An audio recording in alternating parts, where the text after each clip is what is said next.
नमस्कार मित्रांनो, ठरलं तर मग या सिरियलमध्ये काय घडले आपण ते बघणार आहोत.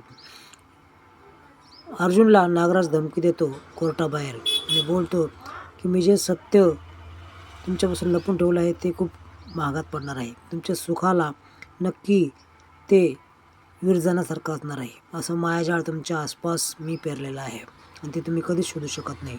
अर्जुन, तू खूप स्वतःला हुशार समजतोस ना, हे शोधूनच दाखव, असं तो त्याला चॅलेंज देतो.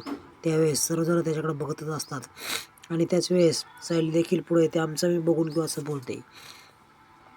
नागराज भयंकर चिडलेला असतो आणि हसत हसत तो निघून जायला लागतो. त्याच वेळेस रविराज त्याला अडवतो आणि या नीच माणसाला माझ्या नजरेसमोर लवकर घेऊन जा, असं तो बोलतो. नागराज मान खाली घालून ऐकत असतो, पण जाताना तो खुन्नस देऊन अर्जुनला निघून जातो. आता खरं काय सत्य असेल हे चॅलेंज खरंच ॲक्सेप्ट केलेलं असतं. इकडे नागराज तुरुंगामध्ये आलेला असतो. त्याला सारखं सारखं महिपाचा चेहरा आठवत असतो आणि तिथे सही करायला लावल्यानंतर पाठीमागं प्रिया आलेली असते. प्रिया खूप मिश्किलपणे हसत असते, पण त्यासमोर आल्यावर एकदम शांत होते. मी तुमची मदत करू शकते असं ती बोलते आणि मला काही येड्यात समजलं का काय, असं नागराज तिला बोलतो आणि धमकी देऊन टाकतो की तू ही बाहेर नीट राहणार नाही. त्यावेळेस ही वरचीवर पॉलिसी मारते की मी वरच्या कोर्टात अपील करणार आहे. ते मला नको शिकू, तू काय कोणती आहे, तू कशी आहे, तू हे मला चांगलं माहीत आहे, असं तो बोलतो. त्यानंतर सर्व पोलीस येतात आणि नागराजला घेऊन जातात. इकडे घरी सर्वजण किस्सा आठवून हसत असतात. चैतन्य तर खूप मजेशीर सगळी घटना सांगत असतो. ते फोटो तर मला आठवतच नव्हतं की काय बदलावे. त्यावेळेस आशूला देखील खूप आनंद होतो. रविराज त्याच्या गुरुने दिलेलं पेन त्याला गिफ्ट देतो. त्यावेळेस खूप भावूक परिस्थिती असते, कारण एका गुरुकडून शिष्याला एखादं गिफ्ट भेटणं खूप कौतुकास्पद असतो. दोघेही गळाभेट करतात आणि थँक्स सिनियर, असं अर्जुन बोलतो.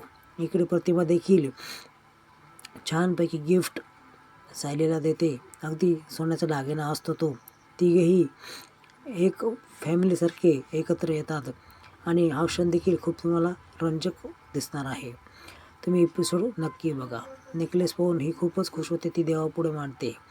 इकडे सर्वजण खुश असतात, पण या खुश असणाऱ्या सर्व लोकांना आनंद जास्त वेळ टिकत नाही, कारण त्या ठिकाणी सचिन आलेला असतो. सचिन आणि अस्मिता संगत पाहून प्रतापराव खूपच चिडतात आणि अर्जुन देखील खूप चिडतो. हा माणूस इथं काय करताय, असं तो बोलतो. त्यावेळेस अस्मिता बोलते की माझ्या नवऱ्याला काही बोलायचं नाही, अपमान करायचा नाही.